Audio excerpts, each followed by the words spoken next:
Good evening, Dhamma friends.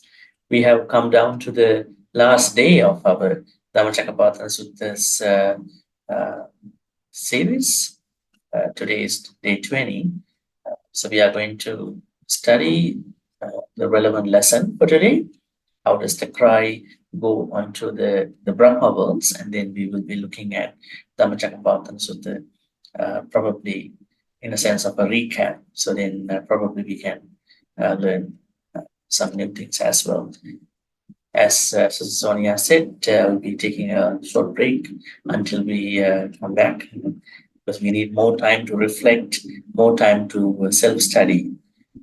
Sometimes we are bombarded with a lot of information, Dhamma information, so it's good opportunity to, good time to reflect and then put them into practice. So that time is on the way. So let's get started by paying respect to the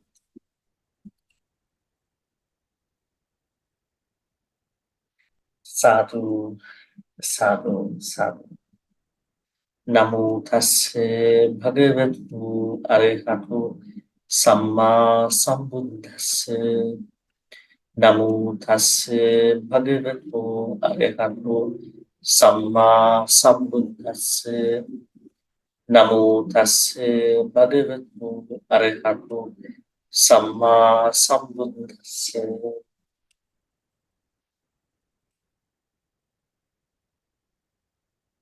Right. I think if you can remember, we have been discussing how did the cry, sort of a surprising exclamation, or I would say, how did the surprise in the form of a certain sound go from one heaven to the other heaven? So we left up at the place of last heaven. Last heaven was Paranimitta-Vasavanti. And today, as we understand that, not that today the sound is going, what happened after that was the sound, the cry, surprising cry, it went from Paranimitta-Vasavanti, last heaven, onto the Brahma worlds, 16 Brahma worlds.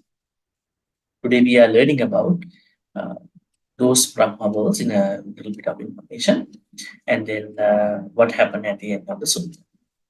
Let's take a look at the sutta. So, as you can see here,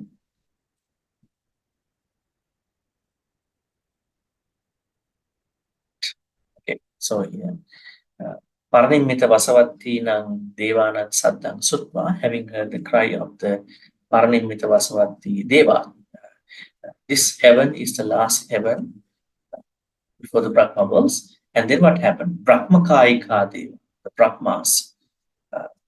Actually, this means that those who have Brahma body, they also raised a cry, or Sadda means a sound.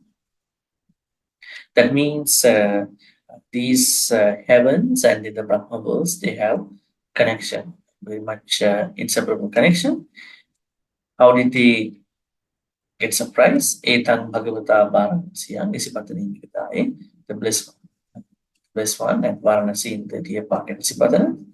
Anuttarang Dhammacakkapavatthana, this unsurpassed wheel of the Dhamma, has been set in motion by the Buddha. And last Tuesday we discussed about Appavattya, and here Appativattya. There is a textual error here, but we understand this setting the wheel of the Dhamma in motion cannot be done by even anybody. So others cannot even think about stopping it. So they can't even turn it. So Devenava, Marenava, Brahmava, the same thing. So no Deva, Mara, Brahma, anybody can do this Dhammacakka, what you call setting the Dhammacakka in motion. Okay, so Yava Brahmaloka Sadhu Abhugganchi. What does Abhugganchi means? Pali word actually. Abhugganchi means it went to the sky. Abhugganchi. So, as you can see, I have actually put all the main 16 Rupavachara Brahma worlds with names: Brahma Parisajja, Brahma Purohita, Maha Brahma. So there is a gradual, what do you call, order. How do the Brahmas stand, uh, in certain orders?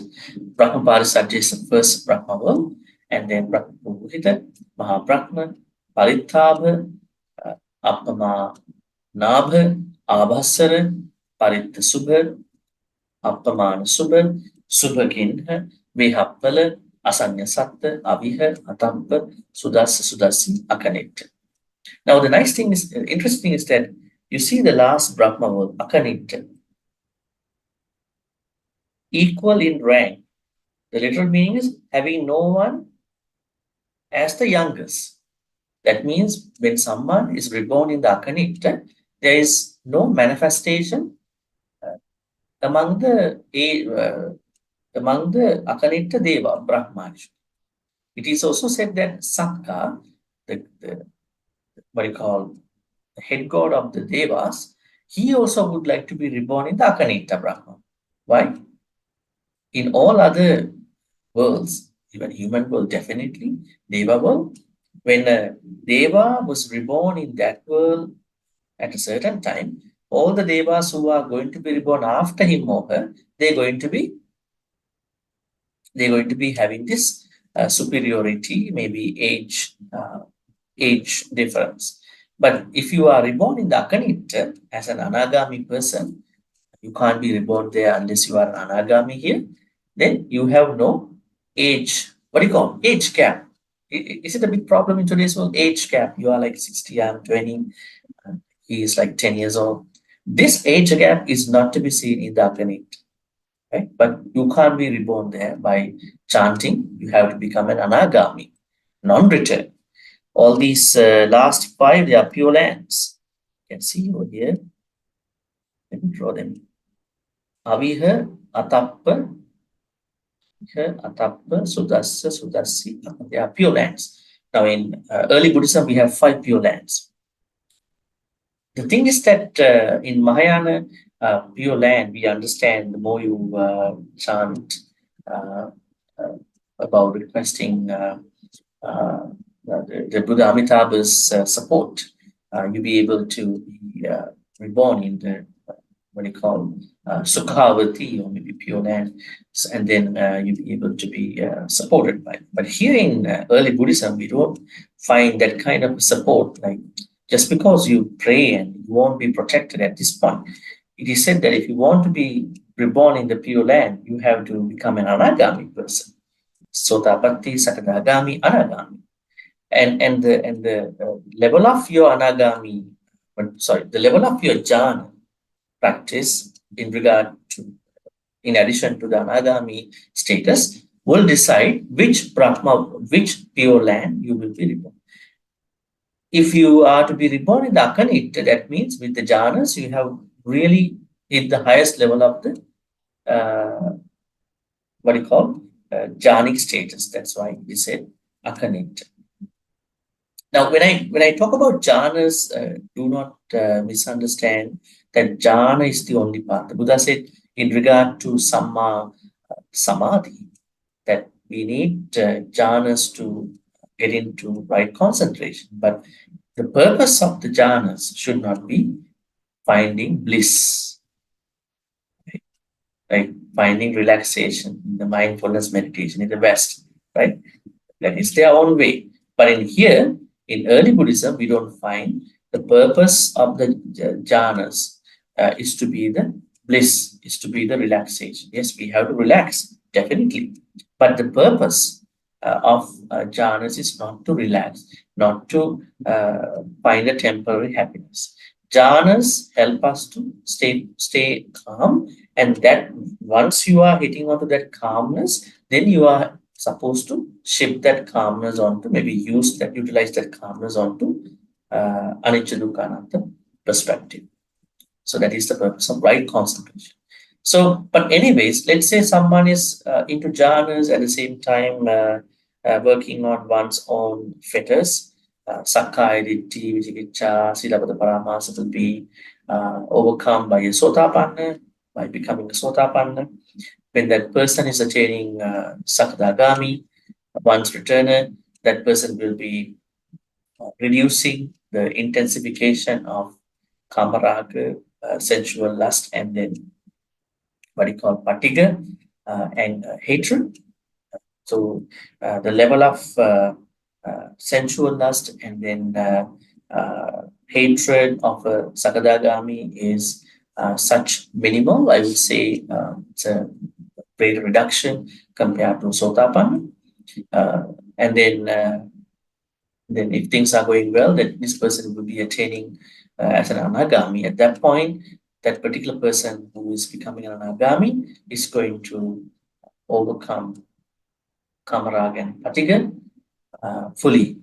There's no Kamaraga, sensual lust, or hatred anymore in an Anagami person. So, in order for being reborn in the last five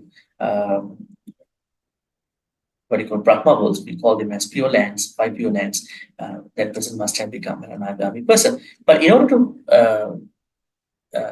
to become a Brahma in the first level, you don't have to become an Anagami, and we will see how this works according to jhanas. But before that, before we get into these Brahmas, we'll finish reading the text so then we can save the time. Let's see here. Slow down. Okay, now the cry has gone as far as all the Brahma worlds. Now, what actually happened to these Brahma worlds? Ayancha dasasahasi lokadhatu sankampi sampakampi sampavedi. Now, through the transmission of the sound, surprising sound of the Buddha's, what do you call, which happened because of the Buddha's setting the Dhamma in motion. What happened? It shook, rock, and trembled the 10,000 fold world system. I think this is interesting. Dasa Sahasi Lokadhatu. What is this? Lokadhatu. Lokadhatu means, what does Lokadhatu mean?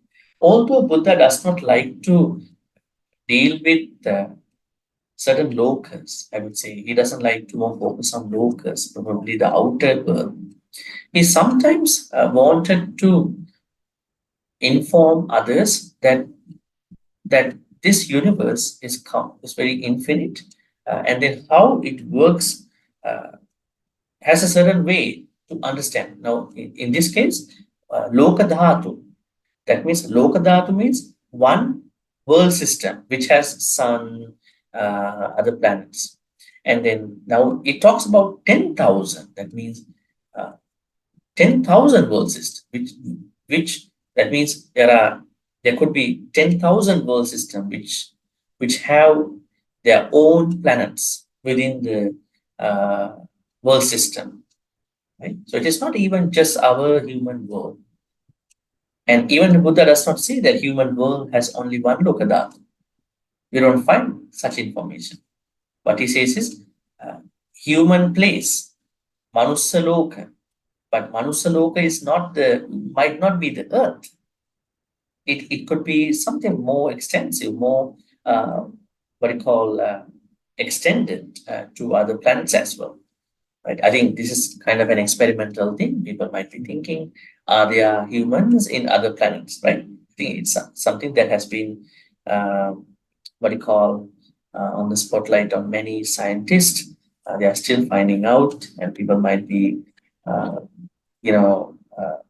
what you call confused about who are the aliens, right? Whether there are humans outside our Earth. There could be, because Buddha talks about 10,000 world system, not even 10,000 world system, could be more. Sankampi means shook. Sampakampi means quake, rock. Sampavedi means tremble. Now let me ask you, what is this? Now, the moment when the Buddha set the Dhamma wheel in motion, there was an earthquake. Would you like to have an earthquake just because of the Buddha is making the first Dhamma talk? Must be a little alarming and concerning, right? And you might have thought that every earthquake has a problem. Maybe somebody is proclaiming some Dhamma somewhere. It is also said in some other suttas, like Acharya Buddham Sutta, when the Buddha was uh, reborn in his last life, blind people, as a consequence of that special birth, blind people will be what do you call getting the eyesight, deaf people getting the power of hearing, and what do you call lame people will become crippled people. Crippled people will becoming physically able to walk. A lot of things are happening, right? You could think about national holiday of a country, the Independence Day of some other countries. A lot of criminals, what do you call them? Uh, criminals who have done minor crimes, they have been released by the government system. But this is more than that. So, what we understand is when the Buddha set the Dhamma wheel in motion, at that point, there happens a certain earthquake. I hope that nobody dies. It's just a what do you call ceremonial, conceptual kind of earthquake. What do you call them? Tremors. Maybe a tremor. Right? Then at the same time, appamanocha ularo obhasu loke paturabhosita. This is interesting. Now, there's a certain light, radiance that goes up in the sky, and then not even in the sky, became manifest in the whole world. Appamano means mano means measurable, appa means immeasurable, ularo means glorious, obhasu means light. An immeasurable, glorious light, maybe an aura, radiance, loke patulams became manifest in the world. Atikhamma devanam devanubhava. Tikham means transcending or surpassing. Devanam devanubhava. Now the light that that was shown because of this Dhammacakka, turning the Dhammacakka in motion, surpassed the aura of all the divine beings. So, what do you think? Do you think that the Devas were a little bit concerned about this? So who is this person? You know? Our aura was replaced by this person's aura, right? So it transcended, surpassed the divine power of all the Devas. At that point, something spiritual happened at that moment near the Buddha. Atako Bhagava Udana Udanesi. The Buddha Udanesi. Exalted this. What is Udana? Very interesting Pali word. Udana. What does it mean? Udana means? Anybody knows what does Udana mean? Now, at this point, Buddha uttered an Udana. Udana is a certain what do you call way of expressing Dhamma. Now, if you look at the early classification of the Buddha's Dhamma Vinaya, it was not Tipitaka. What is Tipitaka? Tell me. Some people say 3 baskets. Which basket is that? Did the Buddha call his Dhamma Vinaya as Tipitaka? 3 baskets. Have you ever heard this word? 3 baskets. Like 1 basket is Dhamma, maybe Sutta, 1 basket is Vinaya, 1 basket is Vidam. Did the Buddha call his Dhamma, his teachings as Tipitaka? I know you can't talk. You are all muted. And then you can't even type. Keep this in mind. Maybe to us during the Q&A, Buddha never acknowledged his teachings as Tipitaka. Now, this Tipitaka teaching came after the 3rd Sanghayana, where you see the Abhidhamma was developed as a certain other section. So, Buddha always said his teachings in 2 ways. One is Navanga Sattu Sasana. What is this Navanga Sattu Sasana? Let me see if I can find that for you. Navanga Sattu Sasana. Yeah, I can find it at this point. Right? Yes. He called his teachings to be Navangasattusasana or Dhamma Vinay. I'm going to type in. I think you can see probably. All right. Can everybody see what is in the chat? You should be able to see, right? This is how Buddha always acknowledged his Dhamma. The 9 divisions of the teachings of the Buddha. The teachings of the Buddha are divided into 9 categories. They are prose sermon, Sutta means prose sermon. And then Geya, so you could say the Dhamma talks. Dhamma talks, prose. Sutta, Sutta teachings were taken as prose Dhamma talks. And then what do you call both prose and verse, they were taken as Geya or Geya. Vyakarana or Vyakarana. What do you call textual sections where you see explanations in prose, expound in the doctrine detail, Vyakarana. And then all the verses were classified as Gatha, stanzas. And then Udana. This is what I wanted to share with you. See? So the 5th classification, what do you call the 5th subcategory of his main classification called Navangasattusasana is Udana. Now you see this is an Udana. Go to this place, you see, Atha ko Bhagava Udana. Udana is. So how do we understand this? You can see it over here. Udana means a solemn utterance. Time to time, the Buddha opens his mouth and makes a very, what do you call it? It is not a strong proclamation. I would say that he explains certain things in a very impromptu context. Very impromptu things that came up to his mind. Udana is as such. So, this is an Udana. Now, we will see what is the Udana over here. Anyasi Vatabu Kondanyo. See, this is his Udana. Anyasi Vatabu Kondanyo. Kondanyo has indeed understood. Anyasi understood. Anyasi Vatabu, he made the Udana for the 2nd time. Anyasi Vatabu Kondanyo. So, Kondanya has indeed understood. What did he understand? Sotapanna. Let's go back to the list. His first category classification of Dhamma is Navangasattusasana. We talked about this 5th one. 6th one is short discourses beginning with the words, thus spoke the Buddha, Iti Buddhaka, one of the books in the Buddhika Nikaya. Then the 7th one, Jataka stories. 8th one, narrations of miracles of Buddha Dhamma. You can see Acharya Buddhama Sutta and many other suttas. And the 9th one is discourses consisting of teachings in the form of Q&A.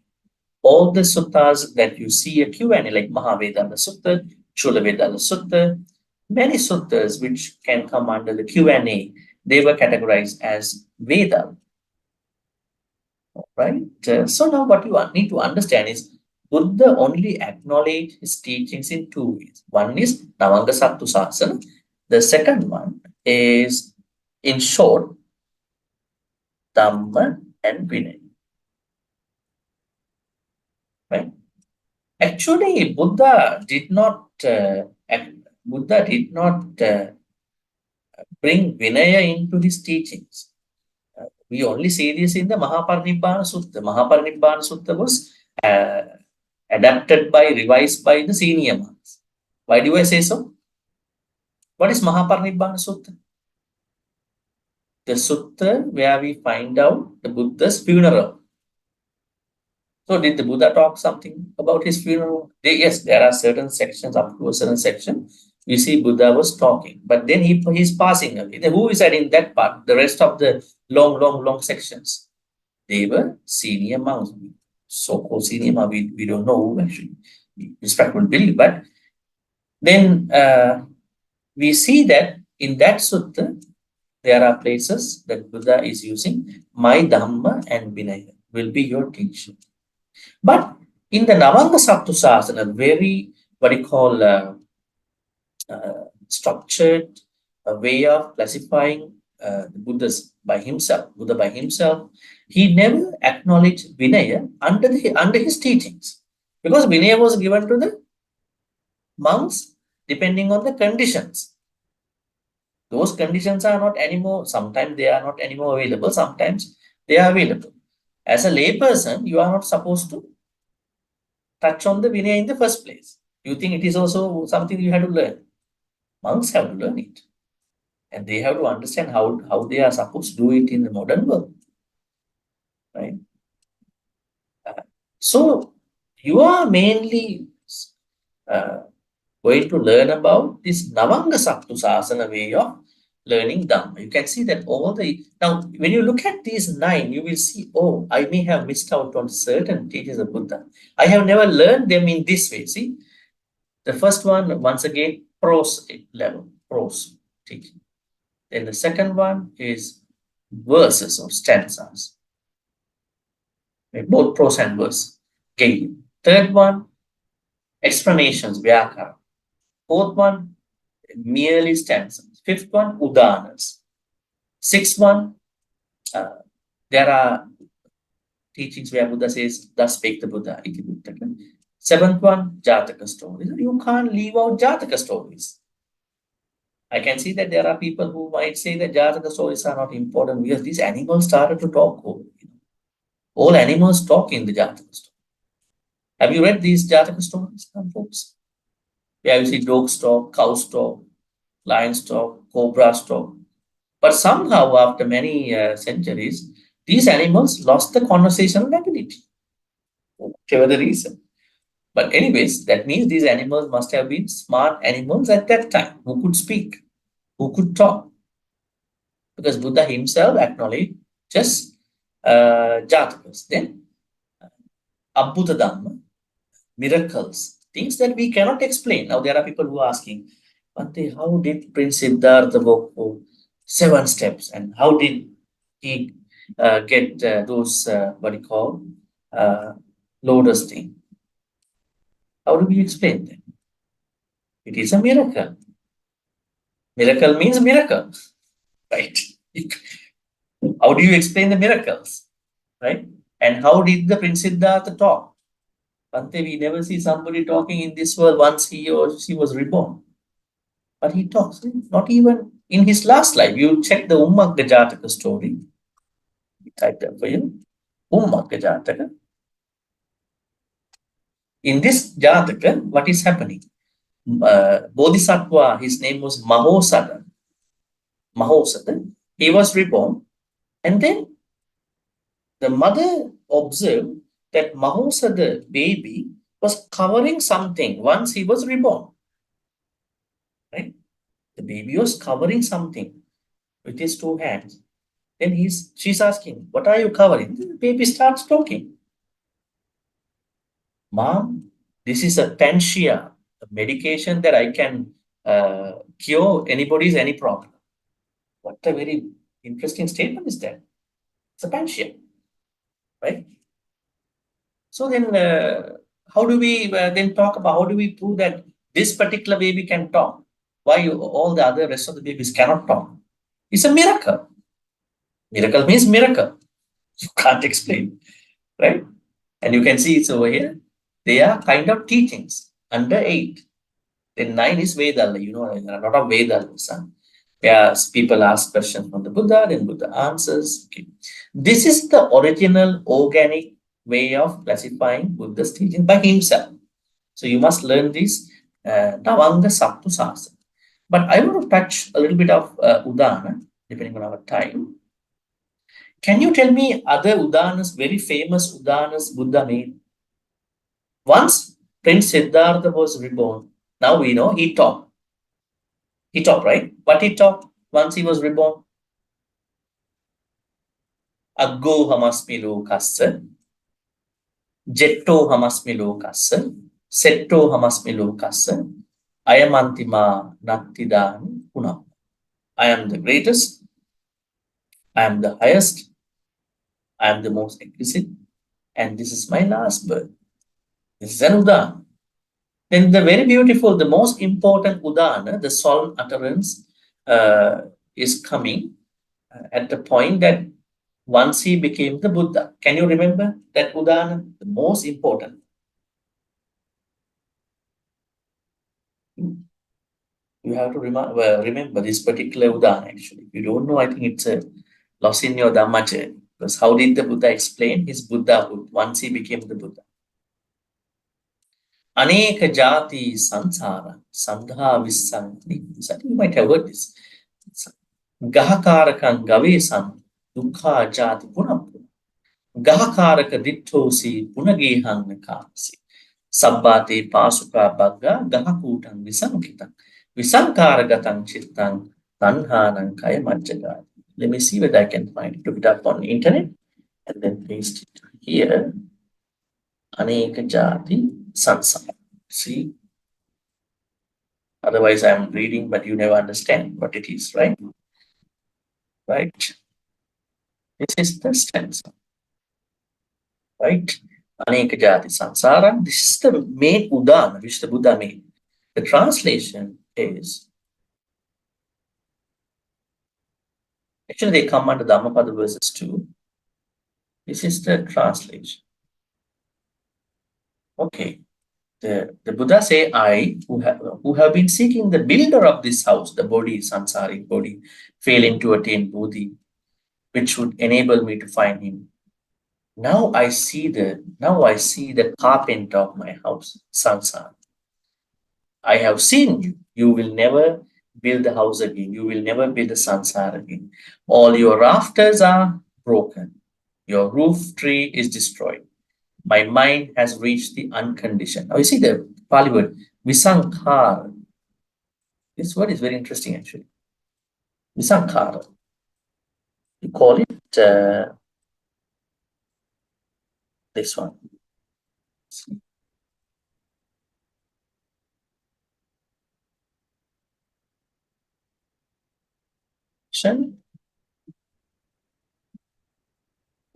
Visankhara actually. Visankhara. Now, this is the Udana, main Udana which the Buddha made once he became the Buddha. It's a very interesting one. Actually, this should be our motivation every morning. Our motivation for Dhamma practice. We actually put it up somewhere. How did the Buddha show his happiness after he, right? After he became the Buddha. This is one of the most important Udana. So let's go back to our class, otherwise we might not be able to finish today's lesson. Anyways, all right, then Buddha made the Udana.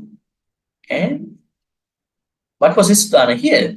He proclaims, my first disciple became a Sotapanna. My first disciple became a Sotapanna. Who was that? Konda.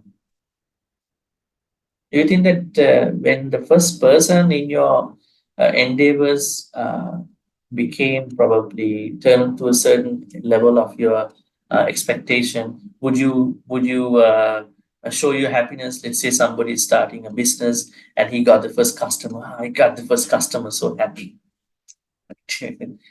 It's not that Buddha got the first customer, but we understand the happiness. That Buddha had happiness. The first person became a Sotapanna, right? And then it was a Udana for him here.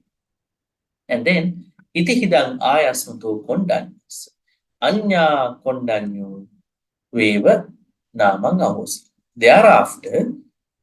Thereafter, because the Buddha made an Udana with regard to the Sotapatti of Kondanya, with Anyasi means understood. So Kondanya, who understood the Dhamma. So Anya means Kondanya. So thereafter, he got a name, I would say, a name like a name before his personal name called Anya Kondanya. He understood. What do you mean by understood? What is understanding Dhamma? Tell me. Now there are these lay people who are saying, Bhante, I know what you talk about. Is it this understanding? Now here Buddha says, Kondanya understood the Dhamma. Now you also making sometimes after the Dhamma talk, okay, I understand, I know this one, I know this one. It is not understand. It is what you call by But how do you understand that particular thing? You can't say understand properly. You're learning this subject, you have a certain knowledge about the subject. It is a knowledge, it is not an understanding. If you had understood, you would have not been probably in here, right? Probably you would have ended your samsara. You would have gone too far then, right? That means understanding Dhamma is a very different thing. This is our goal actually. Understanding Dhamma means attaining a Sota. So this is what we learn here. Now we'll come back again about this topic again, Sotapatti. And then now let's learn about the Brahma worlds a little bit. It's an interesting topic to learn. Okay, and there is a note for today. Okay. All right, this is what I was trying to tell you. I hope you have this page of the notes. Okay, so 16 Brahma worlds, Ola Rupavachara. Now, what you need to understand is that when you attain the first jhana, first Rupavachara jhana, and you pass away, okay? Let's say you attain the first Rupa jhana, and then you pass away being on that jhana, then you will be reborn in one of these Brahma worlds. First three Brahma worlds, Brahma Parisajja, Brahma Purohita, Mahabrahma. Actually, there is a difference, a special thing over here. You know, Mahabrahma. The first three Brahma worlds are related to the Mahabrahma's disciples, his ministers, and his other colleagues. So we call retinue of Brahma. Brahma Parisajja, Purohita means ministers, Purohita, and Mahabrahma. So they are the what you call basic, representing the basic level of the Brahmins. Please understand that how you going to be reborn here, if possible. Let's say you attain the first jhana. On top of the first jhana, you pass away. But you know, many people, they expire from the first jhana. Are jhanas permanent? Are they permanent states of our mind? Or can they expire from us? Or can we expire from our jhanas? They are not permanent stuff. That's why the Buddha said, don't just play with the jhanas. Jhanas are experiences. You feel happy, but you will expire if you don't shift that jhanic calmness onto anicca, dukkha. Right? So a lot of people, they understand jhanas to be places of only their practice. But what they do is that they go to jhanas, they have a calmness, they just play with the calmness. I'm so calm, super calm, I'm happy. But never know that once you got bothered with the fetters, you will expire from the jhanas, you will go back to zero. So let's say you come to the first jhana, you expire, then you are not reborn as a Brahma. Okay? You will not be reborn as a Brahma in the first three Brahma worlds. But let's say you attain the first jhana, you maintain the first jhana, like not you are so concerned about your mental states, then you pass away on top of that first jhana, then you will be reborn in the first three Brahma worlds. Depends on your intensification of your minds. Let's say you are better than a normal jhanic person, you might be reborn in the second. You have the highest level of the first jhana, you may be reborn in the Mahabrahma. Right? Let's say someone is blessed to attain the second jhana and then pass away on top of the second jhana. That person will be reborn in one of these three Brahma worlds, depending on the intensification of that jhana. Let's say that person has a minimal level of the second jhana, then he will be reborn a limited radiance. Probably a moderate level of jhanic status on the second jhana, unbounded radiance, appamana. Maybe a higher level of the second jhana, abhasara. I want to highlight this Brahma world, abhasara. Something interesting happening over there, abhasara.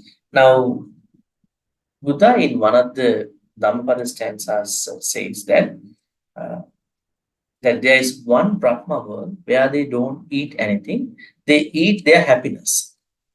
Piti bhakha bhavisama deva abhasarayata. They Eat happiness. How to eat happiness?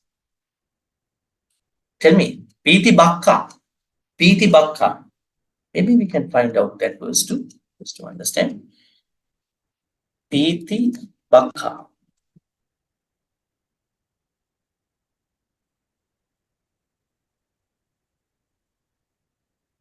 Right.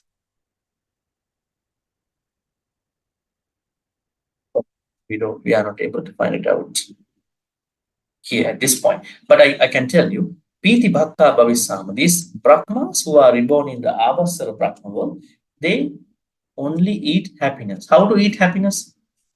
Can you tell me?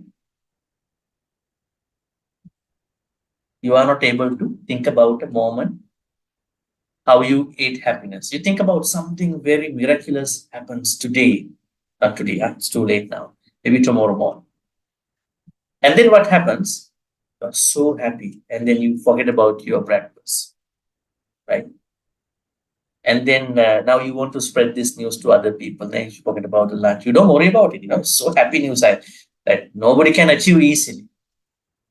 So then you will have a late, probably a brunch, maybe not the brunch as well. Why? You are so happy. When you are so happy, you don't want to eat.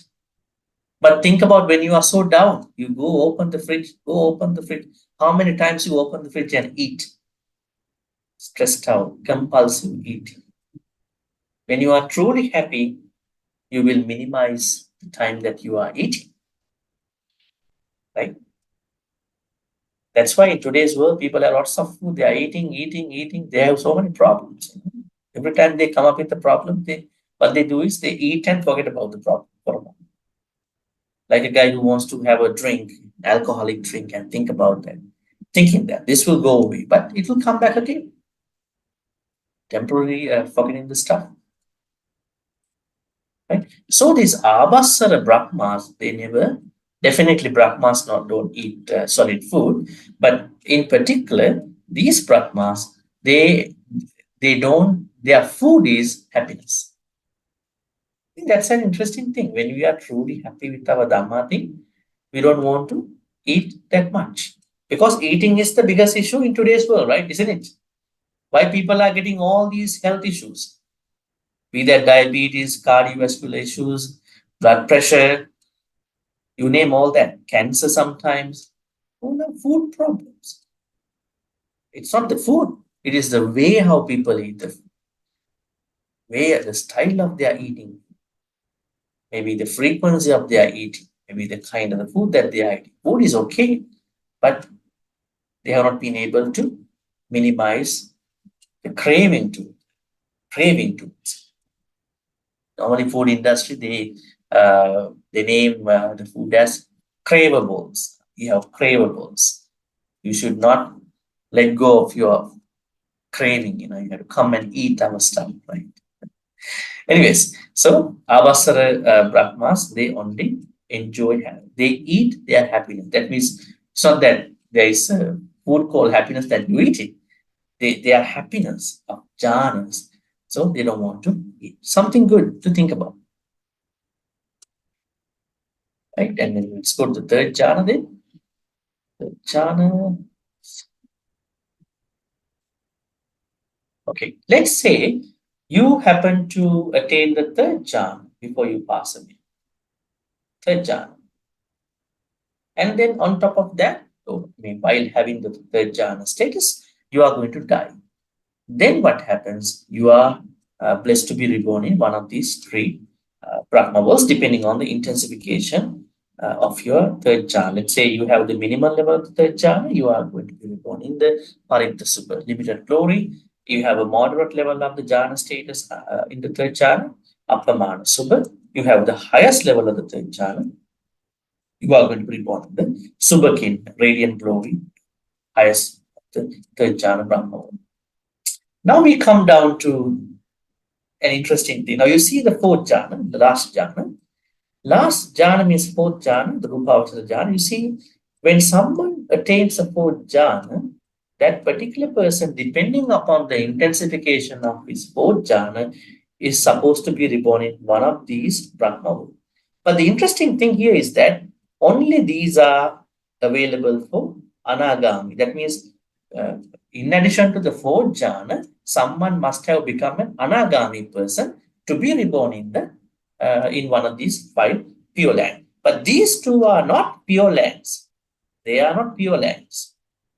But people who have only the 4 jhana and then without the Anagami level going to be reborn in these 2. But people who have attained the 4 jhana, in addition, and in addition to the 4 jhana, if they have mastered, pursued their spiritual journey onto the Anagami level, they are blessed enough to be reborn in one of these Suddhavasas, we call them pure lands. And the intensification of the jhanas or jhana and the Anagami level, people will be reborn depending upon the minimal pure land to the highest pure land. Akanita is the highest pure land. Something to try out. Become an Anagami and then be reborn there. The interesting thing is that when someone with the 4 jhana, in addition to becoming an Anagami, is to be reborn in one of these pure lands, 5 pure lands, that person will for sure going to be an Arahant in that pure land. You're going to be an Arahant in that pure land. These are the only 5 places where we see Arahants available in addition to the human form. Okay, no Arahants in other places. For somebody who might always think that becoming an Arahant is a struggle in this world, now there are 5 options.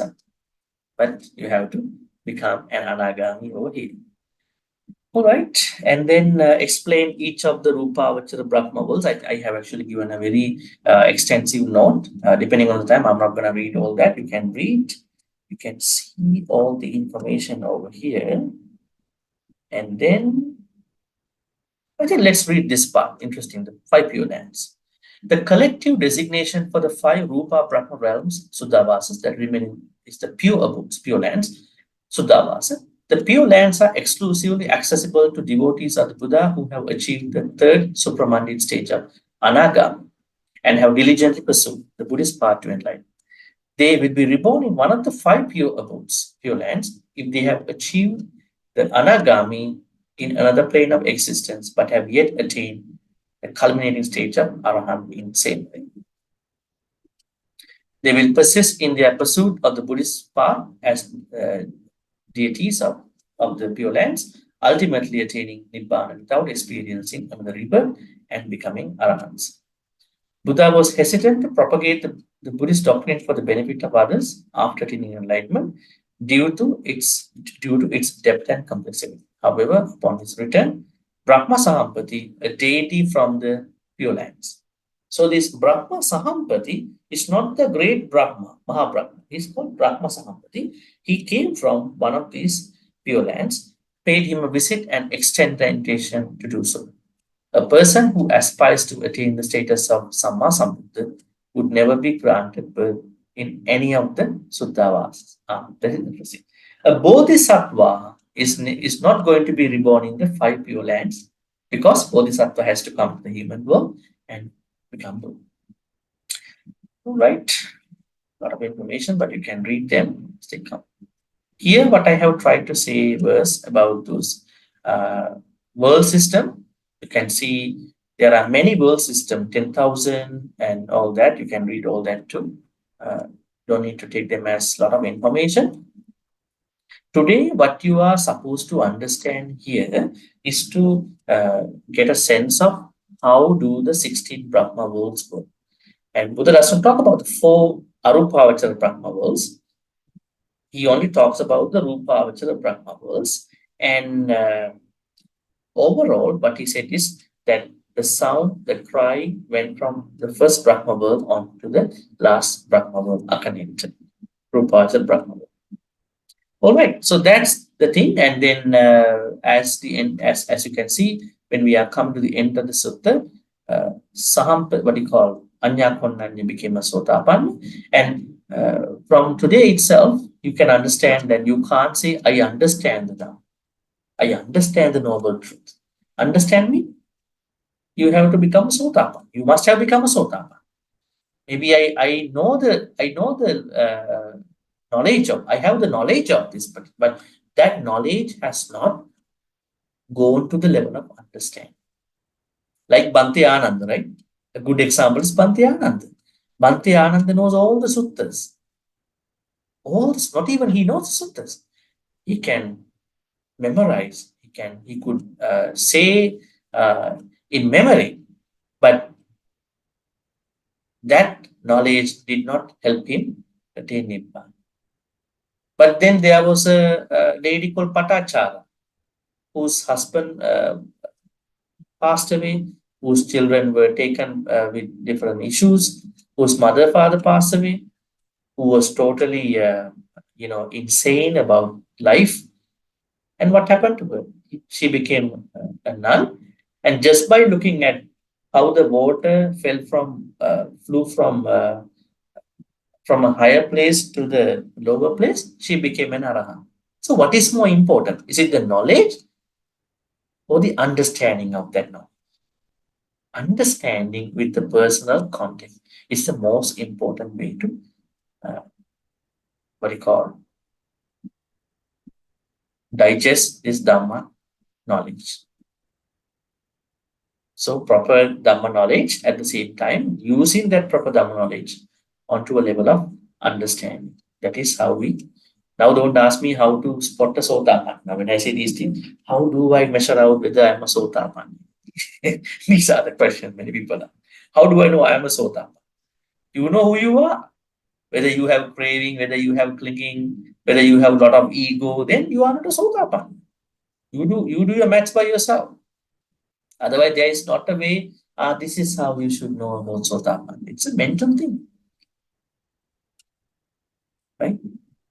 So it is you who understand whether I still have some Sakkaya identity. I still have a craving, clinging to my Panchakhanda, then you are not a Sotapan. But at a certain point, if you get to a point that, okay, I don't have lots of clinging anymore. I'm not trying to control other people. I'm not suffering a lot with regard to my Panchakhanda, 5 aggregates. You may have become a Sotapan, at least a Stula Sotapan. Right? So, as today we are going to finalize the sutta, I want to say that this Dhammacakkapavatthana sutta, although it is said that it is the first sutta, this sutta gives a specific message. And you know what? A lot of people think that when we do a sutta study, we will finish the sutta in 2 to 3 days. How long it took us to finish sutta? 20 days. That means how many months? When did you start this sutta? In January, I guess in January. Now, half an year. So I could accommodate all the ancillary related teachings of this sutta. And then we leisurely study the sutta. We don't have to read like in one shot. There are people who want to read like a normal knowledge book. Okay, I want to turn over the pages. Now I'm done with Dhamma. It's not Dhammacakkapavatthana. You can't read like that. Suttas, you have to learn one by one. And I said many times, these Pali words carry a lot of meanings. Now, even the very simple example is Evam me sutang ekang samayang bhagava. Samayang. Samayang. What does samayang mean? In Pali word samayang has 9 meanings. So how do you know that this is the particular meaning? I tell you how to read it. Then let's say samayang is coming at a certain level. Then you have to read the previous paragraph. You have to read the following up paragraph in Pali. Then only you understand this samayang is that meaning. So what do you need at this point? You need some Pali knowledge. Otherwise, how do you understand the previous passage and the following passage? That's why we took time. I think that taking time was not bad. So, of course, certainly bad because you need to learn. I hope that by this time with the notes, you may have come to a point that there were a lot to learn, but more than learning, you could have thought that especially Tiparivatta, Dwadasankara, Noble Eightfold Path. We actually studied each Noble Path factor for one day. So how do we need to understand it? And then we also talk about that Noble Eightfold Path has to be practiced from Samadhi, don't cherry pick. And each Noble Path factor must be practiced with another three path factors, Samadhi, Samma Vayama, Samma Sati. So this sutta gives us a clear idea about our spiritual path and life. How did the Buddha start this sutta? There are two extremes. Don't go to the extremes. Actually, it's a very interesting point in our life. There are some people who are going to be very extreme in their Dhamma path. You don't have to be extreme. What are the two extremes? Can you think about two extremes? Atta Kilamatanu Yoga, Kamasukallikana. I think still we don't understand what these are, right? We don't call these two in our life in the same way. What is Atta Kilamatanu Yoga? Atta Kilamatanu Yoga in simple English. How do we understand this? Practicing wrong sila. Why people give pain to the body? You leave out those suicidal people who are going to jump off the cliff and jump off the buildings. They have let go of their life. We are not talking about these people. They don't know the precious of life. Who are the people that give pain to the body? For what reason are they giving pain to the body? Some spiritual people. Yes, so-called spiritual people. So that means those so-called spiritual people, they are practicing wrong sila. Wrong sila. That means Atta Kilamatanu Yoga happens in your normal life when you want to practice wrong sila. Kamasukallikana Yoga, materialistic life. Don't believe about life. Don't believe about the spiritual path. Don't believe about the next life.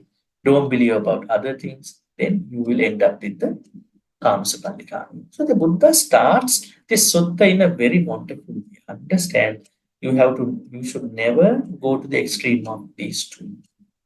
Right? But what does it mean indirectly? We should enjoy some happiness. Kamasukallikana yoga is a problem, but calm is okay. As lay people, you have to have a healthy life with some calmness, but don't go beyond the boundary of your unnecessary calm. Don't go beyond the normal level of calm and then making an extreme. Start a spiritual path, but don't cross the boundary of wrong seal. That is how he's bringing on. Now I'm telling you how to balance out these two, how to walk on your path. That is what you call by Noble Eightfold Path. Then you are going to put yourself in the middle. I think you may have questions about Sutta as today is the last day. So I will stop from this place.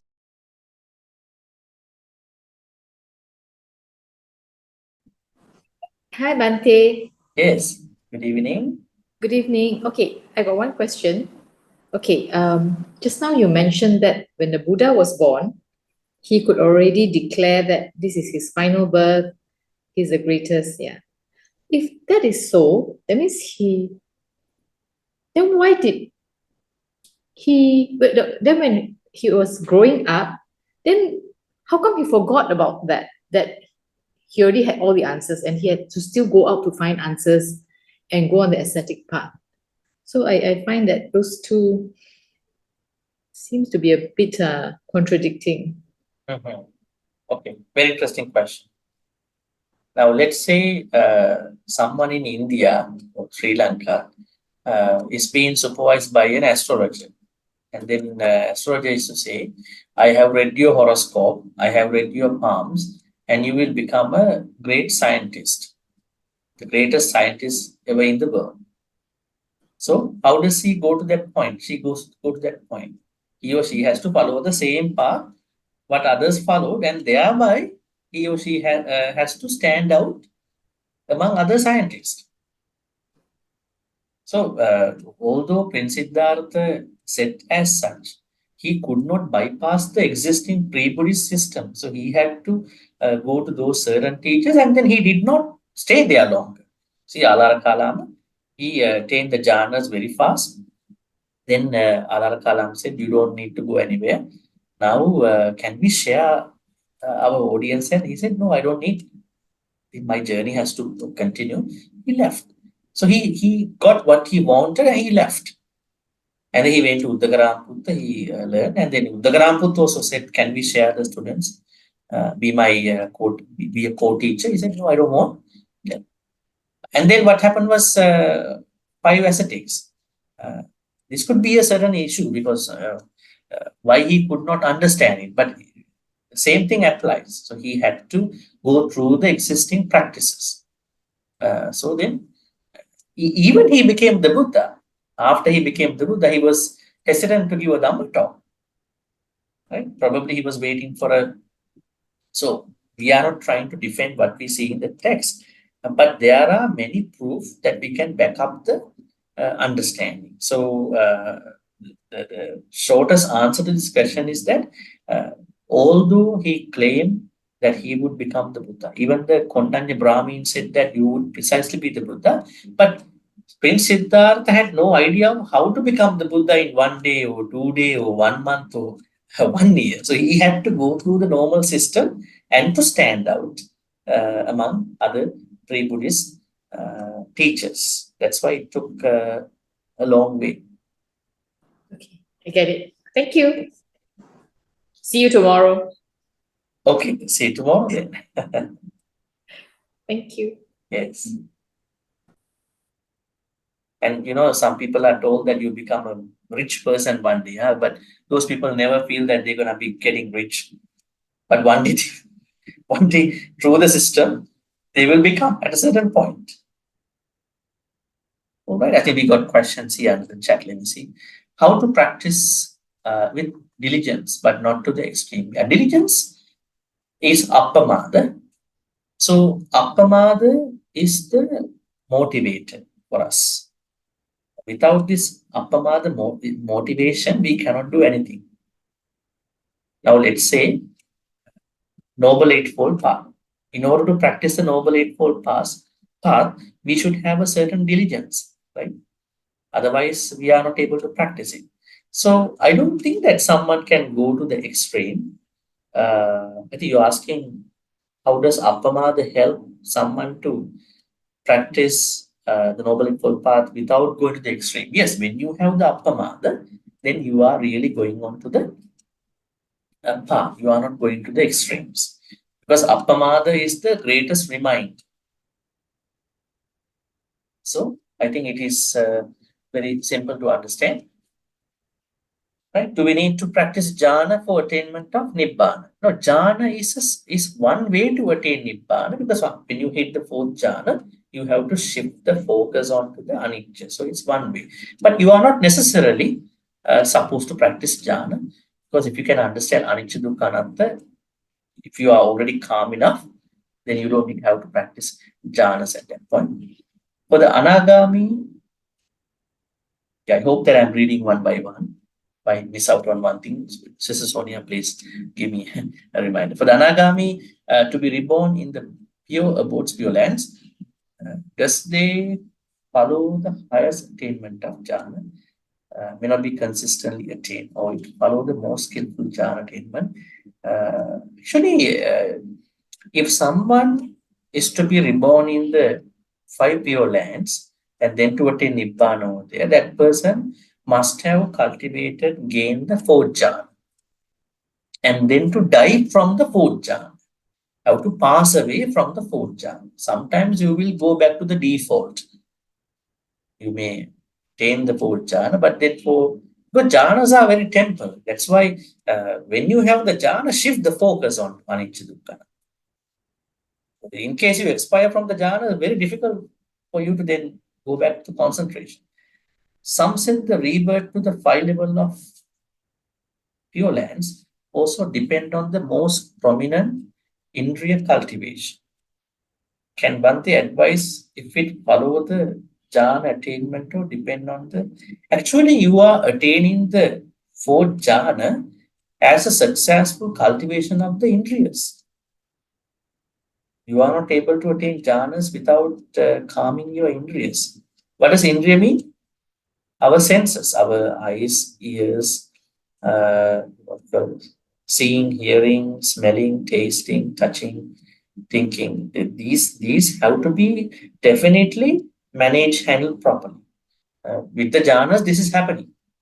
So then, as a successful jhanic procedure, which includes indriya cultivation, one is going to be attaining first, second, third, fourth jhanas. So I think that's what we have to understand.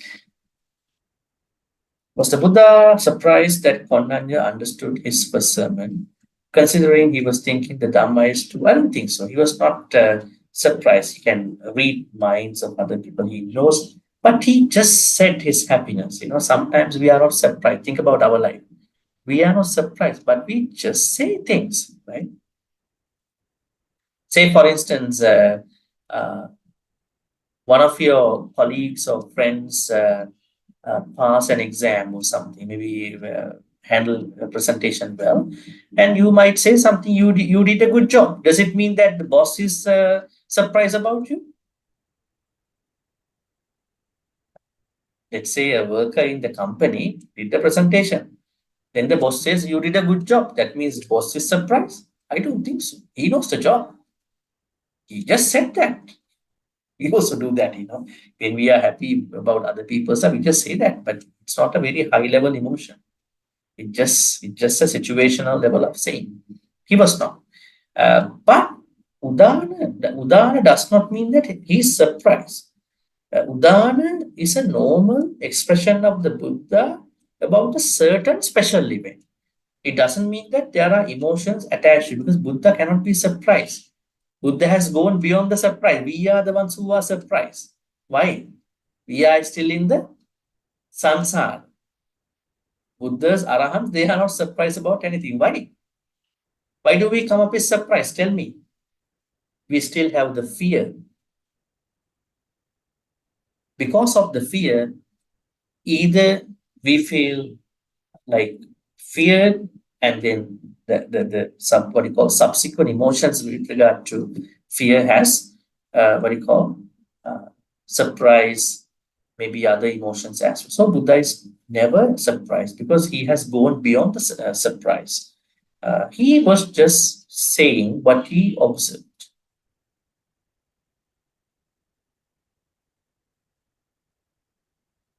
Dhamma is too profound and difficult to understand.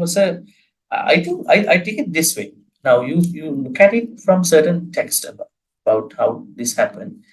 In my understanding, the perception he might have got was that people, not that people cannot understand. He knew people would understand, but he was waiting for a formal invitation from a higher place. So he got the formal invitation from the highest Brahma world. That means pure lands, not from a normal Deva. But now what do you see when you listen to a Dhamma talk in Sri Lanka?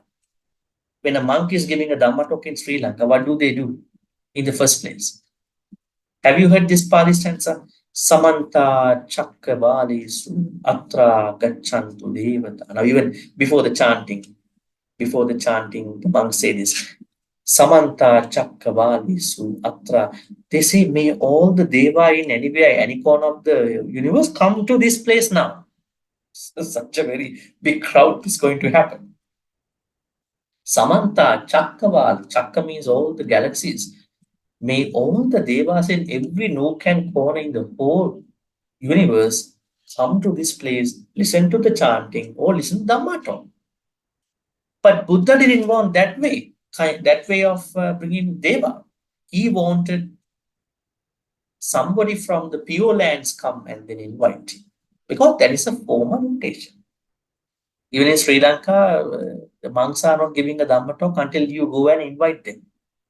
So first you have to, at the beginning of the Dhamma talk, you have to prepare a certain tray of betel nuts and areca nuts, betel leaves, areca nuts, and then some other stuff in the tray, and you go and Bhante, please start the Dhamma talk. Then you have come for the Dhamma talk. Why do you ask us to invite again? You can make the point at that level, right? Now he has gone to a house for giving a Dhamma talk. Why he is waiting for the tray of the betel leaves and arecanut? Why is it?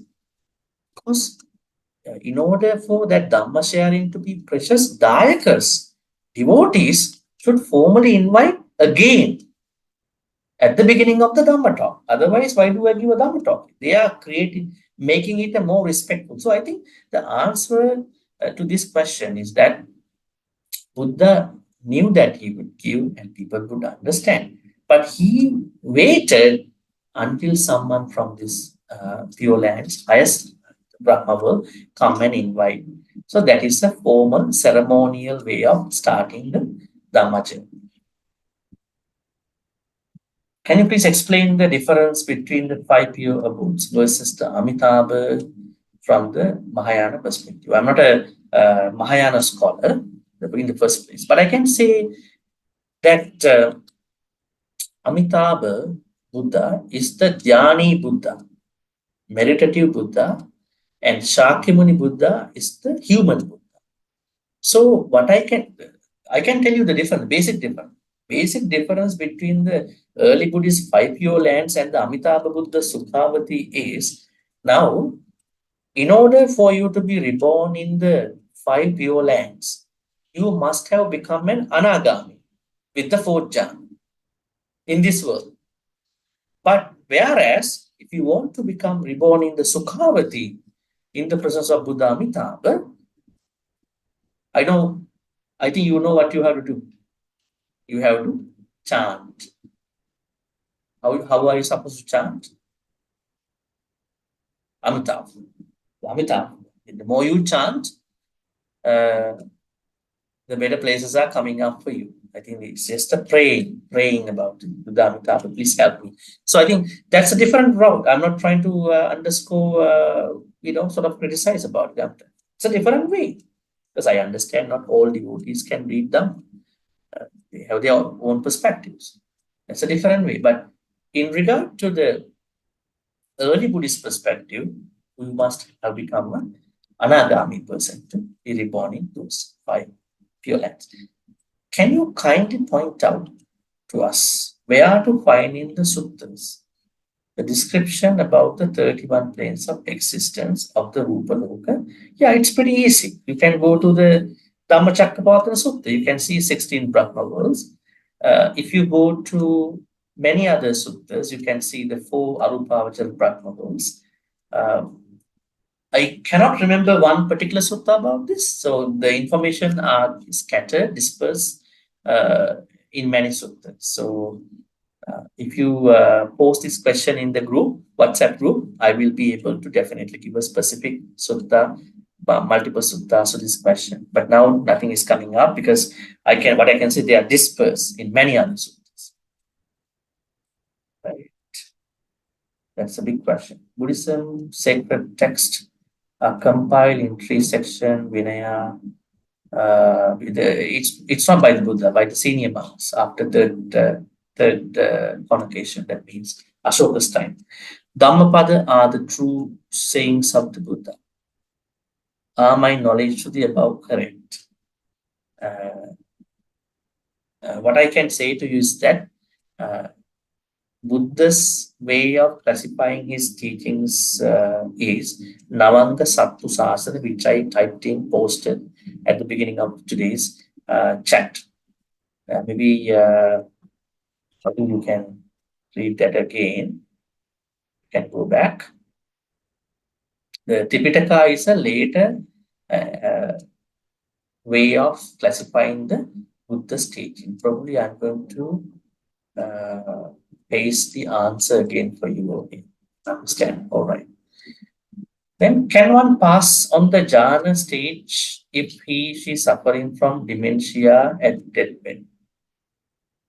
Okay. The problem is dementia is a neurochemical issue. what we understand is that the neurochemicals are having an inflammation. And due to that inflammation, the person is not able to understand and then respond correctly. So the problem is, can this happen to a jhana person? We haven't found out dementia among the people at the Buddha's time. Maybe they have been found out in different ways. But let's say there is someone who had attained jhana, fourth jhana, and then due to a sansaric problem, this person runs into dementia. After the dementia, the person's all activities seem very odd, very bizarre, very strange. But he or she may have cultivated the mind at that point. So then he or she will pass away. He or she will definitely be reborn in a better place. But it's not a very normal situation for a jhana person. So, but it can happen. That means what you are simply asking that if you have a jhana, suddenly you got diagnosed with dementia, whether your jhana will expire, right? Your jhana won't expire because you have already attained. Yeah, so same thing follows. But your other activities after that point will be very strange to other people. But to you, you have already done your jhanic level, which will help you to be reborn.